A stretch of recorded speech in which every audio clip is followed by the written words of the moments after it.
Well, good morning, everyone, and welcome to the first of a new series of Jump Advisory Group webinars.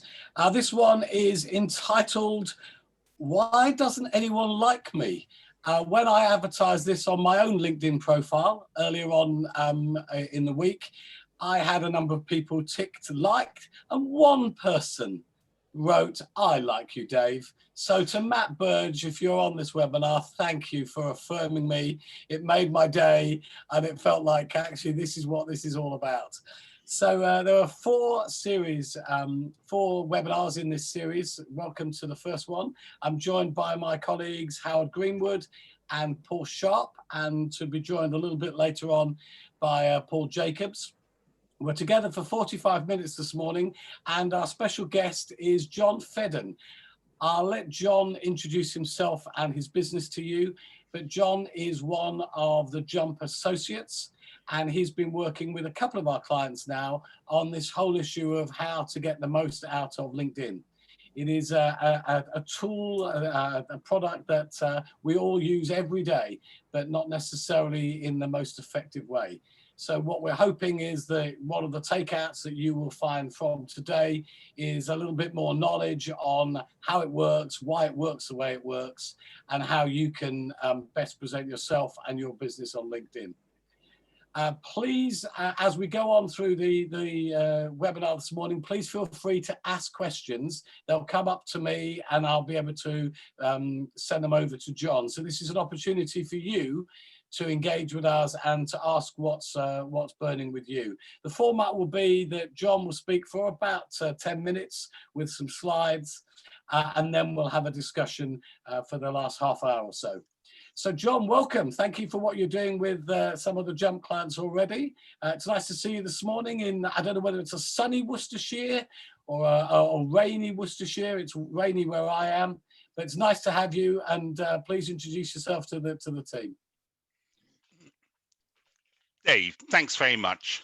Let me go straight into the presentation, if I may. And first off, can I just...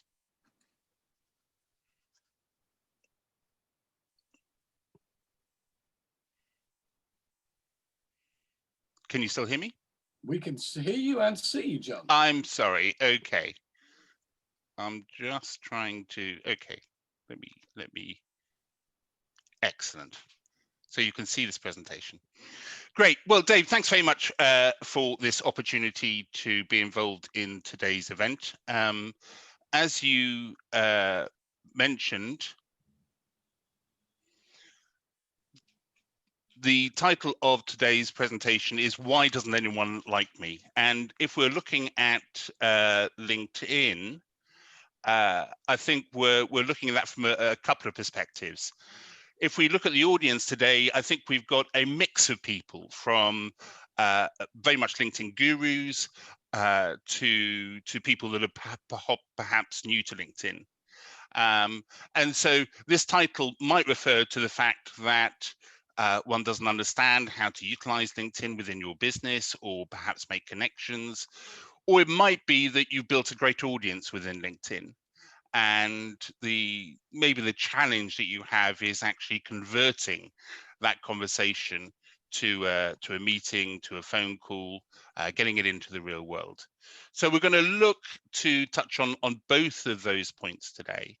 And to give it some scope, we're very much focusing on using LinkedIn to really go out and hunt for new clients, new business. We're not looking at LinkedIn from a candidate research point of view. So very briefly, why am I here? You're all spending your valuable time to attend this event. So I just really wanted to give some perspective on this. For the last 20 years, I've been a consultant. I haven't necessarily run a recruitment company, although I've had a number of recruitment clients.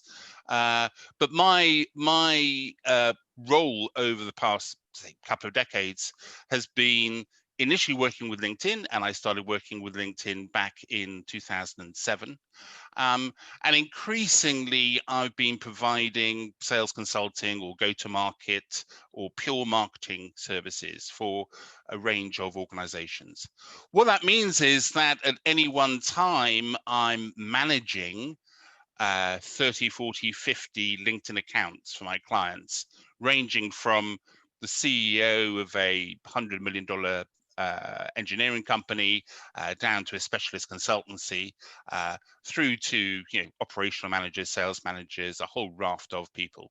So what I do see is I see how recruitment companies approach my clients. I see a lot of similar. I see the same messages being sent by different recruitment companies to my clients, where the message is generally very long. They sort of we over the customer, and what I mean by that is that they say we do this, we do that, and they have quite a perhaps aggressive, seeing it's the first time message, call to action at the end where they're asking for a meeting.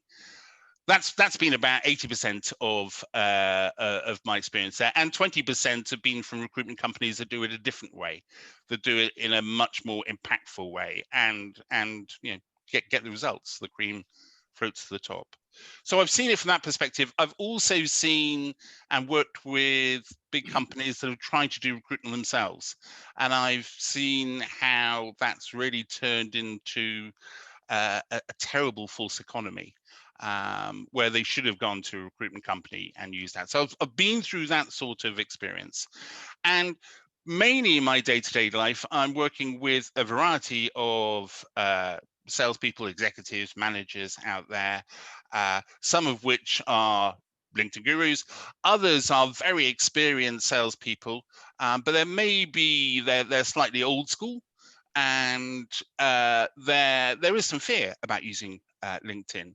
And with those sort of people, we've been working on really taking them and turning them from a skeptic, fearful of LinkedIn, to an absolute fanatic, where in particular contexts, they were previously trying to generate new business appointments over the phone, and now they do that all on LinkedIn. They do their lead generation on LinkedIn.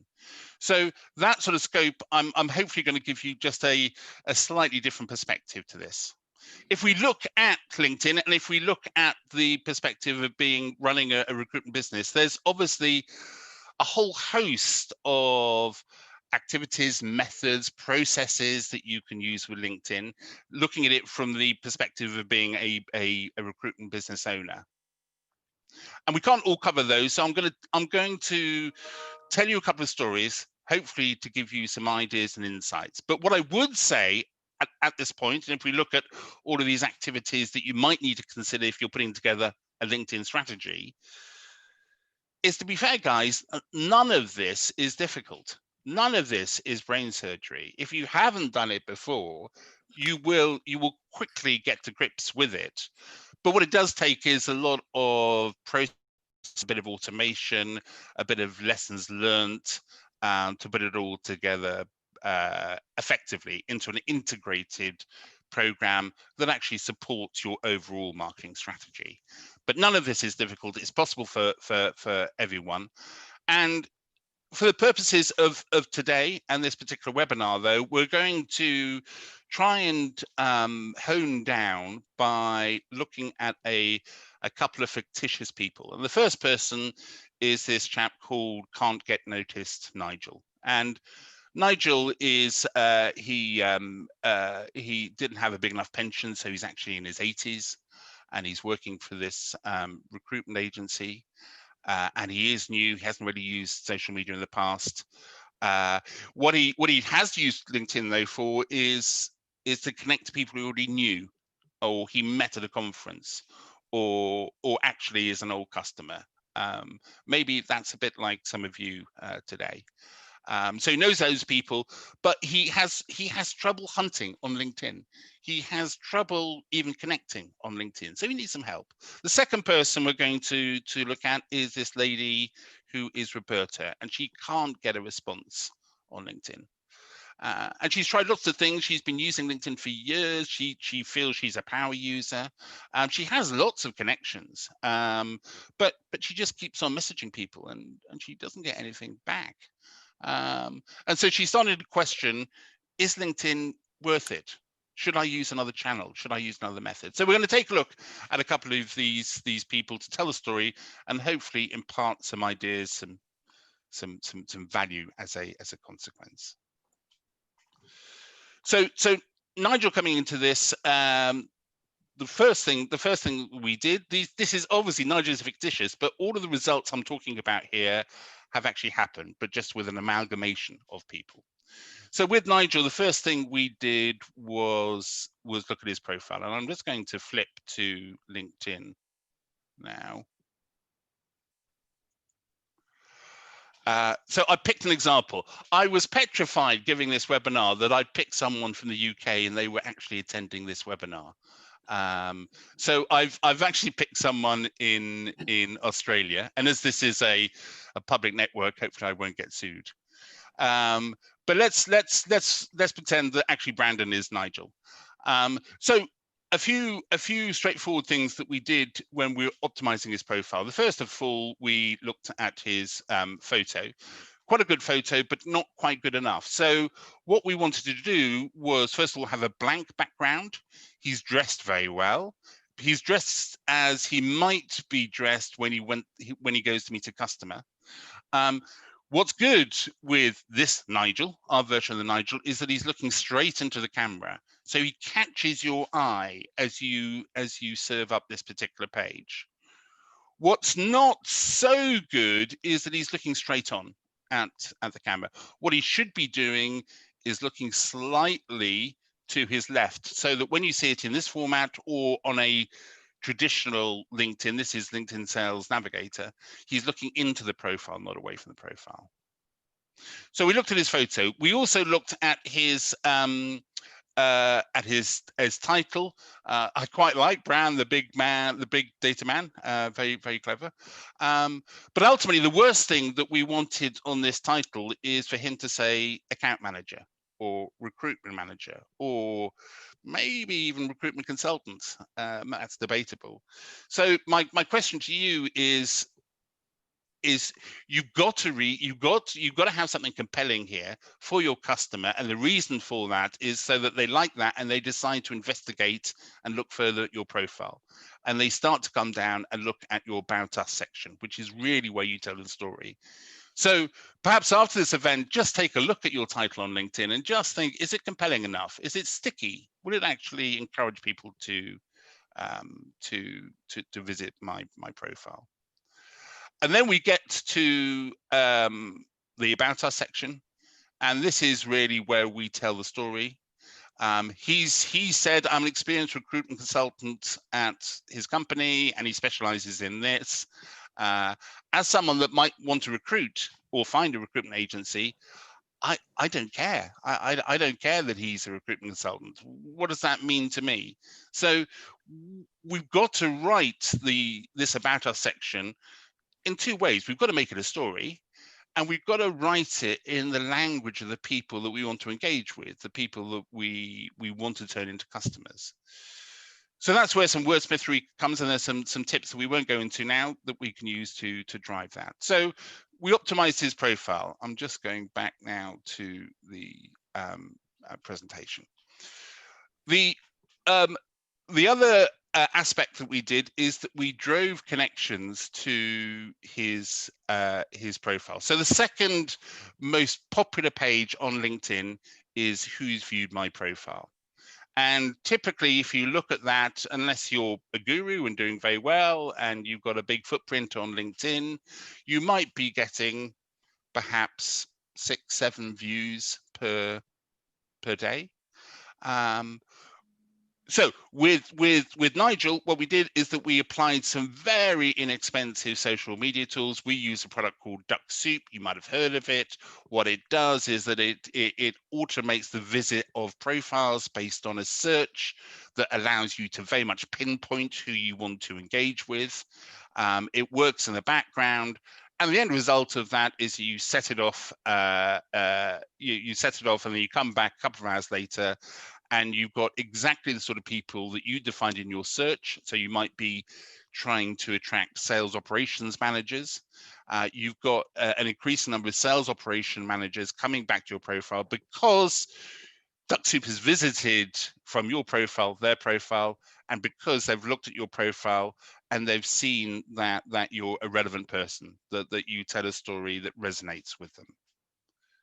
So we drove that, and as a result of that, as a result of the profile, we started a connection strategy. And with that connection strategy, because of the profile optimization, because of our technique of driving people to go look at Nigel, his connection base went up, and that meant that he could start having conversations. That meant that that he could find out and hang out with his particular customers. So the impact on the profile views was significant. It went up literally by hundreds, and in some cases low thousands of percent week on week. And because of his profile, his connection success was driven. So this is maybe something that you might be considering. Are you doing this effectively enough? Certainly, are people in your company, your customer facing, your sales, your marketing people doing this enough? Because that's really the first step of building an audience, and we've got to build the right sort of audience for you. We also worked, as I mentioned before, we wanted Nigel to hang out with and find out about senior new business customers. And so we did a LinkedIn review. And this isn't just a case of saying, I want to join a number of LinkedIn groups. It's not doing a search. The way that Nigel did it, and we helped him do it, was that he picked a sample of his 20 most relevant customers profiles for people that he wanted to sell to. He looked at their groups, he compared them, he found out that there were actually a lot of groups. These people work in ecosystems, they were all members of the same 2 or 3 groups. So he really identified where he could find where his big customers were hanging out, and once he was there, he could engage in a conversation with them. Finally, we helped him with a content strategy. I'm overrunning a bit, so we will come back to that. But let's move on to Roberta. Roberta already had a number of connections. That was great. What she was having difficulty with was generating conversations. So we took Roberta through a range of different initiatives, and we gave her more of a campaign focus. So LinkedIn isn't a magical place. You should apply good, rigorous sales practices. And in new business, that's having a very specific campaign-driven focus there. So we applied a number of campaigns that allowed us to measure, to compare, to really consolidate and drive success. We rewrote her rules of messaging. So when you or your people are sending out messages, how long are they? The best rule of thumb that I've found is that if it's over 100 words, it's too long. Even better if it's 80 words. So we rewrote that, and we rewrote those messages so it wasn't weeing over people. It wasn't saying we do this, we do that. It was all about the customer. And that brought a response rate where she was getting basically very little responses to a overall response rate of about, I think it was about 16%. So 100 people she messaged, she was getting into a conversation with 16 due to that. And that was a miraculous growth there. We also looked at content sharing, and we looked at posts, and we looked at the LinkedIn algorithm, which is called velocity.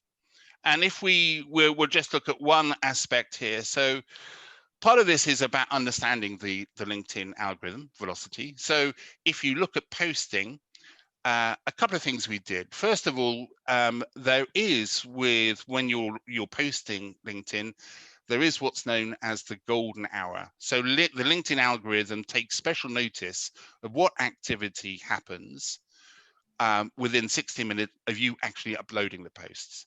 And based on that activity, it will further promote your post. So with Roberta, we not only changed her post and rewrote them to make them more impactful, but we uploaded them, and then we got all of her colleagues prepped up to go in and comment to drive some noise around that post, and that drove up the post her recognition significantly.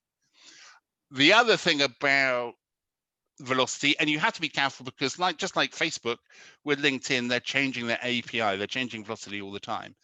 But the other thing about posts and the algorithm is that I'm afraid likes don't really count anymore. They don't do your post much good in terms of promotion. Shares do a lot of good, and the algorithm there then obviously extends your post to the network of the people that have shared it. So it pushes it further down the stream. And then in LinkedIn algorithm terms, comments enriches how your post is seen, viewed, promoted to your existing base, your existing first degree connections.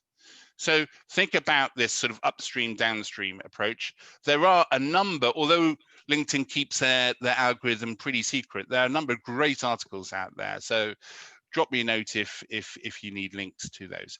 But the other thing about it is that it's not just about the algorithm.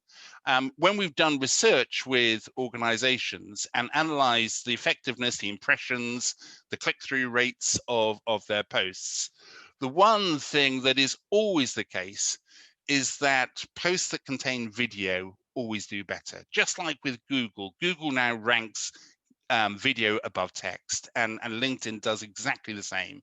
And it can be by several different factors of increased views by using video. And we've got a takeaway or giveaway that we will that we'll talk about in a moment. The other thing about posts is it's not just about the algorithm. You've got to think that this is really inbound marketing. And to make it more effective, you've got to combine it with outbound marketing. So what we did with Roberta with her posts was we didn't just upload the post and promote it. What we did is that we had an outbound messaging campaign. She had 2,000 connections. We analyzed her connections, that audience. We identified the specific segment that would resonate with this post. We put together a message that would drive these people to the post. And then we automated it by pressing a button. We didn't have to send out 1,000 messages, but a batch of messages went out. And that had an enormous effect on how popular that post was. It drove comments, it drove shares. It was maybe 50% of the reason why that post or that post series was so successful. So of course the algorithm is important, but don't think when it comes to promoting your posts that the algorithm is the only element. There are other elements that you should consider. The last thing we did with Roberta is that she was having really a lot of problem after she connected with someone, having a conversation, trying to get a conversation going. So our view was, well, don't try and have that conversation. Try a different technique. With Roberta, what worked particularly well is that we said, once you connect, don't try and sell to them, but involve them in a bit of research, do a survey. So that involved literally 10 minutes putting together a Google form into a survey. It took a bit longer to work out the questions to make sure that they were right, but the impact of engagement that she had using that, rather than just trying to send out cold emails, was immense. She was the people she was connecting to. She was sending out a message, and 40% were filling in the survey, and the message had to be defined in a particular way. What we didn't do was send them a message and say, can you fill out this survey? We wanted to get them engaged. So we sent them a message, we talked about them, we then asked their permission if they'd like to be involved in the survey. So they had to come back to us and say, yes, I'd like to be involved in your survey. And that did a number of things. First of all, that started the conversation. But actually, from a campaign point of view, what it allowed us to do was to track who was filling out the survey. So we could turn that exercise from a research-based campaign into a lead generation campaign. So I think the essence of what I'm saying in conclusion here is people call this social selling. Social is important, and it's great to go on and be social on LinkedIn.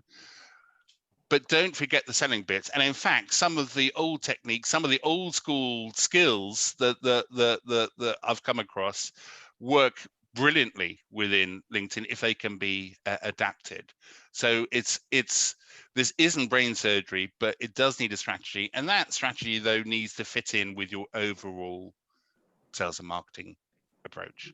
John, can I interrupt you, because we've had a couple of questions. Yeah. One come in via Paul. Paul, do you want to pick up on that question? Yeah, sure. And just to welcome Paul Nigel Jacobs to the fray. Clearly, Paul doesn't know who Nigel is, but we do. I've read the slides, I know. John, thanks for that. I'm quite keen to get into some sort of practical steps and examples just off the back of some of the points that you made, if I can.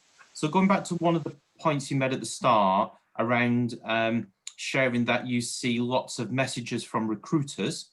Yes. Talked about 80% almost being a cut and paste of everybody else's, and 20% being more impactful. Those were your words, not mine. Yeah. What makes a more impactful message, please?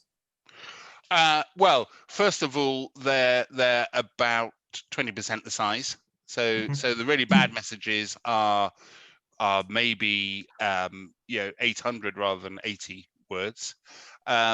The message starts off not talking about them, the recruitment consultancy. It talks about you, the customer. And what we're trying to do is build some context into that, so that we are trying to demonstrate that we're not a complete stranger. And so you can do that through a number of ways. You might have common connections. You might have seen an article, which through LinkedIn, it's very easy to pick up who's posting and commenting. So you might want to build that context in. So properly introducing yourself, sure, talking about them, talking about you, and making the call to action really light, because the last thing I think you wanted to be doing is asking for a meeting on that first message. And you don't want to be also asking them to respond in a way that will take them time, because they're looking at this message that's coming from you. They might be on the bus on the way home. They're on their smartphone. They're not, if it takes a couple of lines to respond to you, that's not good. So now on LinkedIn, as I'm sure all of you know, you get LinkedIn suggests suggestions. Okay, all right, sounds good. Yeah. If you can work those out and tie the message into them just having to press a button, then that's all you want to achieve. All you really want to achieve. You don't want to sell to them at that stage. You just want to get into a conversation. So once they press that button and come to you, they're sort of giving you permission to talk to them more. So that's how we design the message. Cool. I think that getting to know people is really important. I actually, for the first time in a long time, had a row with somebody on LinkedIn last week because they still thought I worked in a recruitment company, and I suggested their sales technique was flawed, to which they didn't overly react in a positive way. But I think research is really important.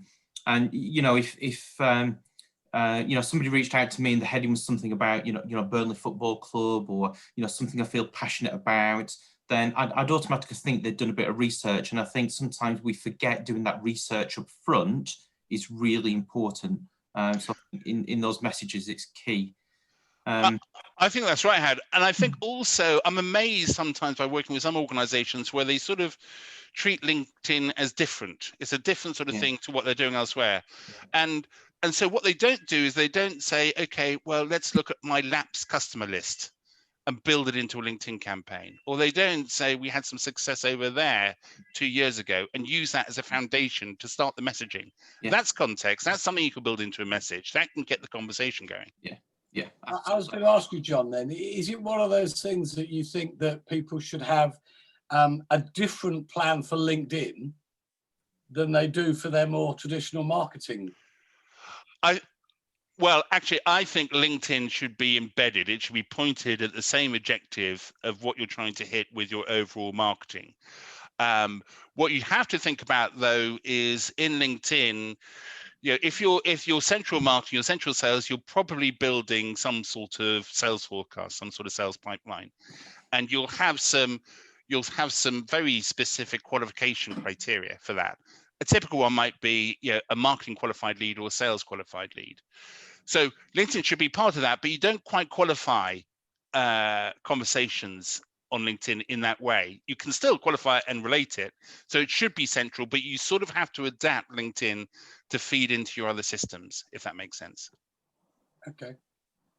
Howard, you had a yeah, I did. I've got a couple of questions. I mean, you mentioned automation. It's quite interesting. I've been doing sort of quite a lot of research on LinkedIn and stuff like that, and a lot of the LinkedIn sort of gurus at the moment are saying that if you automate your post onto LinkedIn, LinkedIn is now penalizing that because it's not an organic post. It's not coming from you. You've automated it in that way. Is that something that you've come across as well?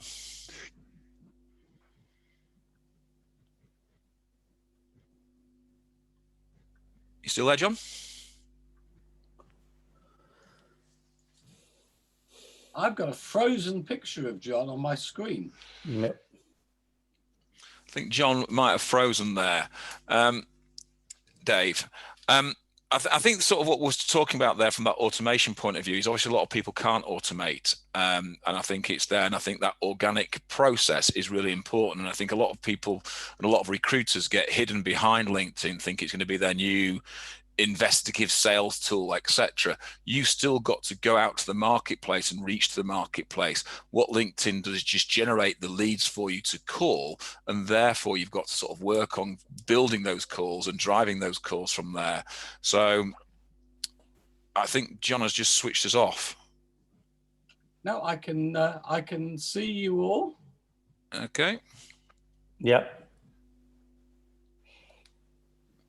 So I was saying, so it's that sort of LinkedIn view that, you know, if you're using LinkedIn as a sales tool, then you're sort of missing half of what you should actually be doing. LinkedIn is not just a sales tool. LinkedIn is the lead generation tool. You've still got to pick up the phone and speak to your clients and engage with your clients. And so it's how you generate leads off LinkedIn that's really important. And I think the question I wanted to ask then, John, if we can try getting back, is at what stage of the recruitment agency selling process can LinkedIn truly add value?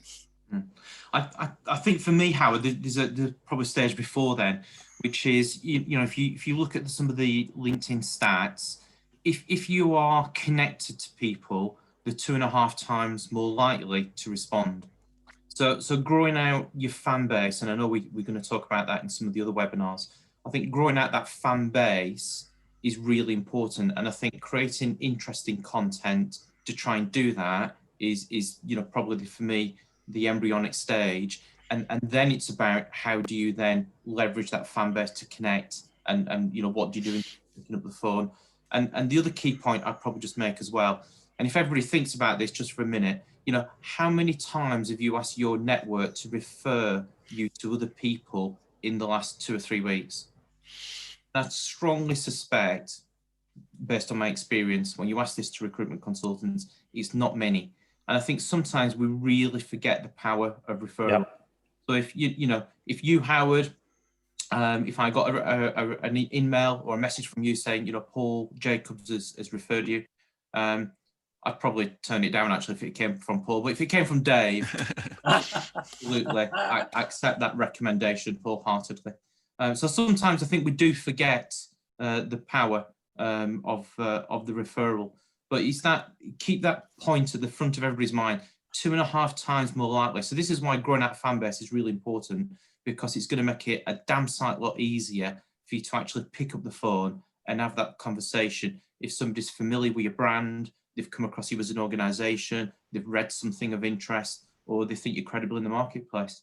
Yeah, Paul, I mean, it's interesting, Paul, isn't it? Because I just look, if I look back in the last week, knowing what we were doing with John today, and hopefully Johnny's coming back in now, the number of times someone sent me a message and then 2 days later sent me the same message, and then 2 days later sent me the same message to say you didn't respond to my last message, and the first message wasn't relevant, so I didn't respond. But by the end of the week, I'm now slightly annoyed. Yeah. For a nanosecond, yeah. I'm slightly annoyed that this person is now kind of knocking on my door. Yeah. And if you had come to my office, I wouldn't have let you in. Yeah. And it's the same on LinkedIn, isn't it? 100%. I think the real art form here is, as you've just said, guys, you know, it's a lead generator, it's a referral generator, but it is not a substitute for conversations, for face-to-face conversation, in the sense of talking to people. It's an entry point, I think. And, I think we should be aware of the fact that social media is incredibly potent, but at the same time, it is just a method of us connecting and speaking with people and using our influencing skills. Too many people sit behind social media and allow it to do it and believe that it would do all the selling in the world for those businesses, and it doesn't. It's a method of connecting with people, absolutely, but it's no substitute, I feel, for picking up the phone. And I think this point about consistency is important. Building your contacts, your followers, is absolutely relevant. But then to Dave's point, you must make sure that you're sending content that's relevant to that target audience. If you're the recipient of what you would term rubbish, it's a very damaging product for your brand. You must make sure you segment. You're sending posts, you're sending content that is relevant for those people that you're sending it to. Otherwise, to Dave's point, it just is an absolute irritant. So I think it's something that you can't just paste something on a post and send it to absolutely everybody and believe that it will hit everybody's target. The fact is that you have to be smarter around it. It has its place, but it's part of our armory, not the only method of attracting candidates and clients. Sorry, guys, my computer died, so I'm on a different computer now without a camera. Okay, John, we can hear you. We were just picking up on what you'd said last time, and one of the things we were talking about was the value of LinkedIn and using it properly.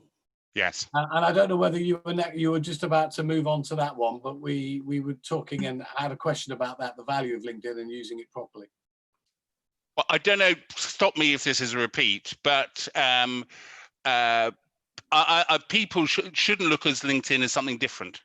It's not a different part of a sales and marketing strategy. It has to align with the goals that you're trying to achieve strategically.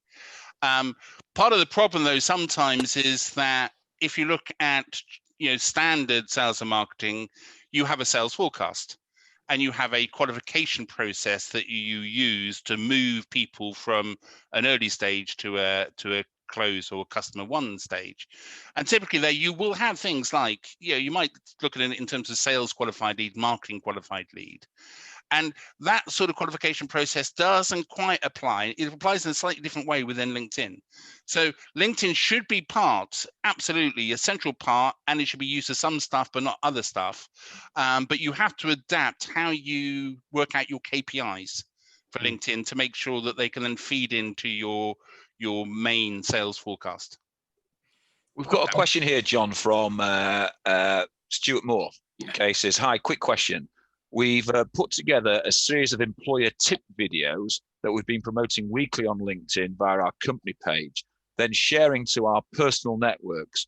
Engagement has been very poor. Typically only our staff have liked and or engaged, with external engagement being virtually non-existent. We compare our content with other videos that have been much less professional, but we've had much more engagement now. So they're sat there scratching their heads, really. So any tips, John? Well, I think a lot of it, if you share, it depends how you're sharing it. So, for example, in that company, he might be sharing it, or he might be sharing it at his company page level. But it's all based on the quality of your own personal network, because those are the people that see that, if you like. I'd like to see the message on the post about how the content he uses to share the post, because that's a critical fact. We were talking earlier about writing messages in the right way. There is absolutely the right way to write a post so that you cause them to take action. And if it is tips about his company, if it's something that he's using to maybe in some ways sort of build the brand of his business through that sort of exercise, then yet again, don't just rely on LinkedIn in an inbound way. With that, he's putting honeypots on LinkedIn and he's expecting people to come and take from his honeypot. We'll do that, of course, but actually apply some outbound techniques as well. You know who your customers are. If they posted it, for example, the thing is, even if it gets into the feed, they see it for 5 minutes and then it's gone. Because lots of posts come in all the time. So before you know it, if you're not looking at LinkedIn at the right time, you probably won't see it. So LinkedIn can do things to promote it, but also think about those outbound techniques that actually knock on the door of someone you want to engage with and show them the post specifically in a one-on-one way. And that these processes can be automated. They don't really take a lot of time. Just from my personal experience, I think, and John, I don't know whether you'd agree or disagree with this, but I think the attractiveness of a message coming from a brand, it tends to get less traffic because it's coming from an organization. If you go back 8 years, then it was all about the organization and the brand. But now marketing's changed now, and it's much more about individual brand and much more the voice of that individual in terms of being very authentic and very real. So, and we've experienced this a little bit with Jump when we've shared company posts to our own individual networks. It's not had quite the same hit or impact as when we've taken similar content but then put it into our own words and put an individual voice on it, and then sent it out individually. Yeah, I think that's a good point, Paul. I think one of the other things here is it's good old-fashioned advertising. You've got to sell the sizzle. You've got to get people interested in that post. There's the way in which John's right. The messaging has to be powerful. You have to grab somebody's attention from the very first words, the headline, if you like. Otherwise, they don't read the copy and they're not going to tune into the video. You've really got to grab attention. So you've got to give an awful lot of thought to the messaging, the way it's phrased, the words. They have to count. We were talking earlier. I was just on another webinar. Funny enough, we were talking earlier about the attention span of a certain generation, the sort of Generation Z, apparently less than 8 seconds. I think I would put myself as a baby boomer at less than 2 seconds. So I would think that, grabbing somebody's attention literally in those first few words makes the difference. The video could be brilliant, but it's just getting that message across so that you actually get the attention of the individual that I think is important. That sell the sizzle point is always going to feature in this discussion. I think you lost me there, Paul, after 2 seconds. John, do you see that some companies actually aren't sure what their message is? And then when they put that out on LinkedIn, it doesn't really resonate because somebody else from their company may put something out completely different. So how do you get the balance between what the company message is and what the individuals who work for the company to put their own individual spin on it, their own individual looking at their way that they approach things themselves, maybe slightly different? How do you get that balance right? Well, I think just relating that back to Paul's point, Dave, I think it absolutely is about one-on-one relationships more than ever today. It's about building that personal relationships. That being said, I'm quite surprised because a lot of companies, for whatever reason, they want to do all their sharing via a company page rather than an individual. Maybe it's a control thing. I don't know. I don't think it's as effective, but I think a lot of companies are already doing that. But I think there's a comment there, isn't it, about getting the right brand, so your brand right across everywhere. So when everyone sees, whether it be a person or the company, then it's the brand and the personal brand. We've got one last question because we're running out of time here. Nick, is from Nick Aldridge: is what's the best way to control employees' message being sent out through LinkedIn to ensure it mirrors the identity and strategy of the company, which is what I was sort of starting to allude to there, actually, about the brand strategy. Yeah. Well, I mean, you've got that at a number of different levels. I mean, first of all, if you look at LinkedIn, LinkedIn is their property. It doesn't belong to the company. It doesn't have. So from a sort of a control point of view, lots of companies don't have social media policies, and they should do, because that sort of engages everyone in the organization about what tone, what image, what sort of brand reflection they're going to give. But on the other side of the coin, and I'm not saying you use anyone externally, you could probably do this internally, but for people to send the right messages, they need not just training, but they need some almost sort of some mentoring to embed the new behaviors. So a lot of what we do is that sort of thing, but it's also just sending the right messages. you don't want someone just sitting down and writing a message in a minute flat and just getting it out. So a lot of what great companies do is that they'll think about a campaign, think about what they're trying to promote, and they'll write some framework messages, some templates, and give it to the staff, and they love that because it does their job. You know, it saves them time. So think about it from a social media policy point of view, but also think about it, how can you provide them with the right tools, the right support, the right processes that saves their time and unifies your sort of brand broadcast, if you like.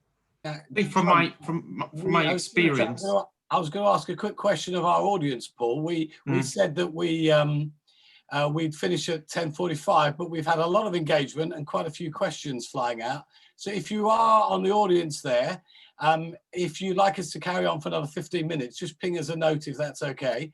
We don't want to overstay our welcome, but at the same time, I think there's a lot still to cover.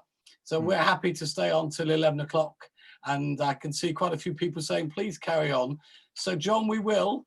You are in good company, John, by the way. When we lost you, because last week, Jeff Bezos of Amazon, he was speaking to one of these big American groups, and he went offline for 5 minutes. And I think if Jeff Bezos, who seems to control the world, could go off for 5 minutes, then you are more than welcome to go off for a jump 5 minutes as well. Dave, you're such a good judge of character. You're such a good judge of character. I've always said this about you.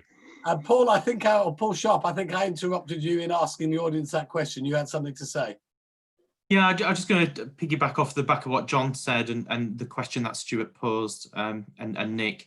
Sorry, more Nick than Stuart. Apologies. And that's just around. I'm not sure it's control, but I definitely think it is educate. And I think using your employees as social advocates is absolutely the right way, in terms of going forward and having a bigger digital presence in the marketplace. I think influence and education is the key around that.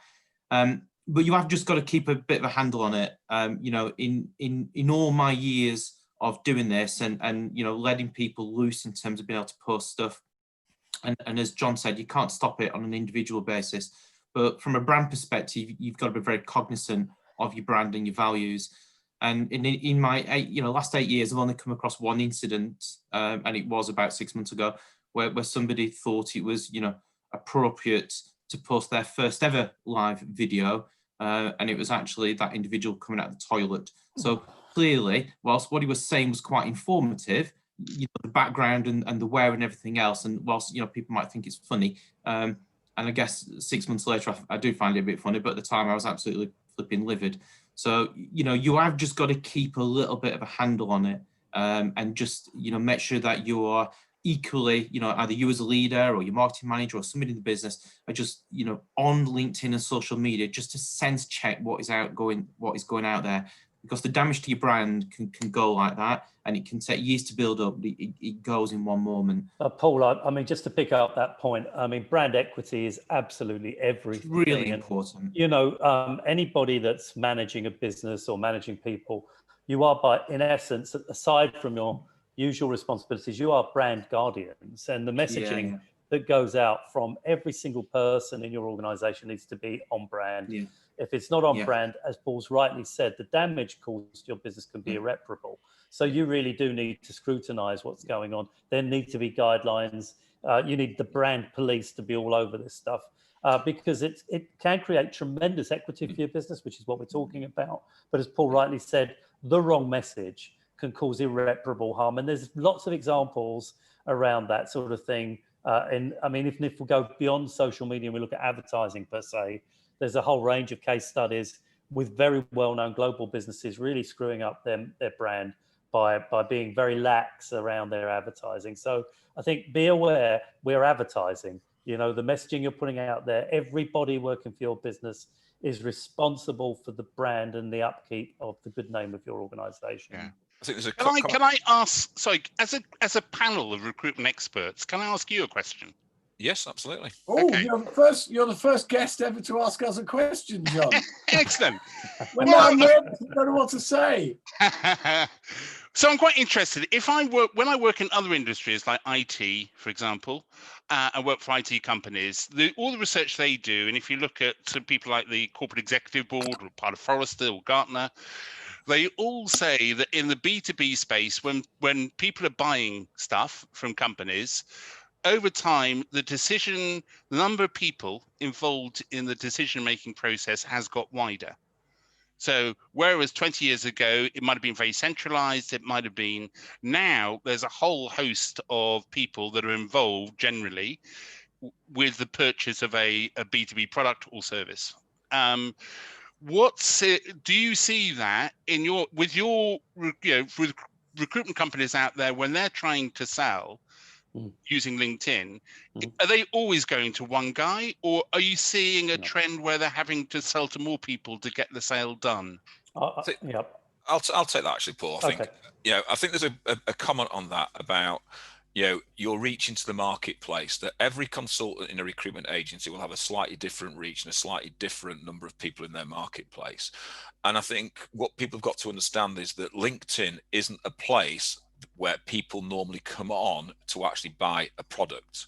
What they come on is to gain information and gather information and drive that information. So if your product is forever pumping information out that is useful to the actual end client and the end user, then you start to get far more engagement. And that means it's not just about pointing it at a CEO or pointing it at a recruitment manager. It's pointing it right across their business, so you get people talking about your business within their business. And that's about having the right content to go out. And I'll give you a prime example of that. As a company I ran, we did a weekly news video called Blockchain News.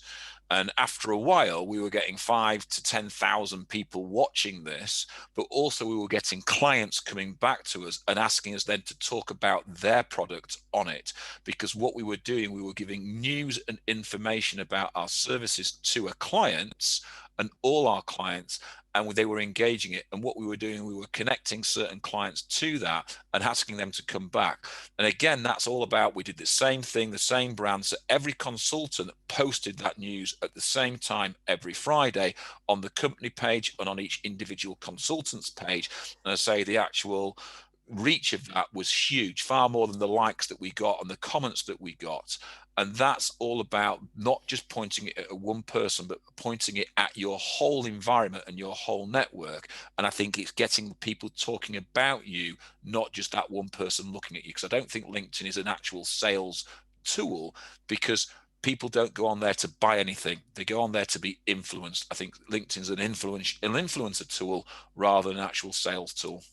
I'll pick up on that a little bit quickly, Hal, and I agree with everything you just said. I think, back to your point, John, for years and years, to be honest, selling into businesses, whether it's through LinkedIn, picking up Howard's point, not selling, but appealing to people, or actually actively selling, has always been a multi-channel strategy.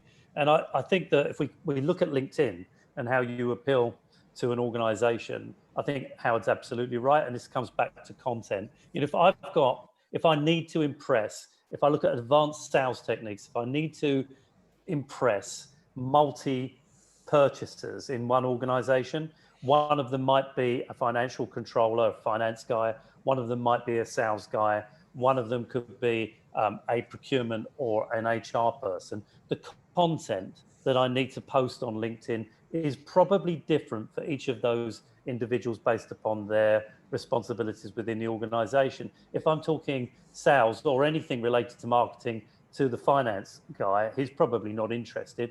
But if I'm talking about something relative to return on investment or the market, the economy, that's of importance to that individual. So I think it comes down to, it's not one fits all. I think you've got to be looking at content that's relevant to specific individuals based upon their job titles relative to what they do, and looking at how you can appeal to them in that sense. So I think that there is a parallel to be drawn between advanced sales techniques and how you attract people on LinkedIn. And I think that you are looking at multi-channels again. So on that point, Paul, when you do that, which I totally agree with, how often when you go into, for example, a recruitment client, how often have they sort of worked out the personas so that they can create those special messages? How It's a good often question. do they? Yeah. It's a good question. Often the clue is very simple. It's in their job titles. You know, if you look at advanced sales techniques, and we know that there are 4 types of purchasers, you're looking at your economic purchaser, you're looking at your technical purchaser, and you're looking at your end user purchaser, the person that actually uses or manages the staff that you send in. And there's a 4th, your advocate. But if you're looking at those 3 areas, if you look at job titles, generally speaking, that will guide you towards what their responsibilities are and therefore what the content's going to be. If they're a CTO, a CIO, a COO, a CFO, you could probably figure out that their particular interest is based upon their responsibilities relative to their job within the organization. That's really interesting, and just folding that back into LinkedIn. So what a lot of my clients do, what lots of people do, is that they optimize, they make their LinkedIn profile look really good, and then they leave it for 3 years. They don't change it. It just left for 3 years. Whereas if you're building into this, lots of my clients might change their LinkedIn profile 10 times a year because they're working on different campaigns. So that they are, yet again, they are aligning what they're doing on LinkedIn to what their short-term sales activities are elsewhere. So absolutely getting that persona and hitting back on those particular stakeholders is something that you can further adapt, building on what you were saying, Paul, I think. And John, I've just got one quick question for you. What's the best day to post content? Good question. Well, if we're talking about content, if we're talking about format, we're talking about video. But was that the question, or were they? What day should it go out? Right. Well, and times, I'd add times as well as days. Yeah. If you look at all the research, they say Tuesday morning, Wednesday morning. I've got to say, it depends on the audience. So I'm sending out lots of messages for lots of different clients because I manage their LinkedIn profiles. Funny enough, if I'm targeting a senior guy, a CEO, CFO, Sunday night, I send it out Sunday night. Yeah, I would agree. Yeah. And to- John, do you have any thoughts about, there's some research done about people in the days when people used to commute, messages would go out when people were on the train. Yeah. Well, of course, now less people are commuting. So does that change when we should send a message out? I don't entirely know, but what I would say is with that increased change of behaviors out there, one of the things we do is we can see now on LinkedIn when they're online. When they are, you see that little green button coming up, and that means that they might not have it up on their smartphone, but they're online. So if we're talking real tactics, sometimes we just target people that are online at that time so we can catch them then. But the real point is, it's catching them, getting to respond is one thing, but if you don't follow up really quickly, then you lose it. You've got to implement a response point. If you're not getting back to that person within 24 hours, after that, he'll just forget about you, and you've lost him forever. Yeah, so that's really important as well. Absolutely, speed is so important. We've got one last question that's come in there from Katie that says, guys, is cold calling still important, or is it better to use LinkedIn to warm the customer up so the customer actually welcomes the call, chat on the phone? And I think I've got an answer to that from I won't, as Paul say, I got into an argument with someone on LinkedIn. I got into a heated debate on LinkedIn with somebody who was advocating that they now do no more cold calling whatsoever. All they do is warm calls, okay? And they're converting everything from LinkedIn. And my comment was that as the marketing starts to pick up and everyone starts to market in a similar way, then those that are good at cold calling and converting clients will start to rule, because that's what happens. Because if you lose the art of closing, you will always not be able to close. So LinkedIn will close a certain amount for you, but you've got to be on the phone talking to your client. So yes, LinkedIn should warm your clients up, so when you call them, they know who you are. But also it should be helping you to call them And I think they're more than likely to pick up your phone if they know of you or feel that you're adding value within their certain marketplace. And that then goes back to what you're posting on a regular basis, what value you're adding. So when they speak to you, they feel that you are a genuine person that adds value and can influence the marketplace on their behalf. Well done, H. Thank you. I'm going to say our thanks to John. John, it's been an absolute pleasure having you on with us this morning. As ever with this topic, there is so much more. It's one of those webinars you could do for an hour or two easily. There's so much more, but thank you very much. You will find the information about this webinar on our LinkedIn page. And obviously don't forget to connect with John on LinkedIn. Next week, we're picking up on what Howard has been speaking about as well. We're looking at our brand and our message and how we can make that razor sharp out in the market.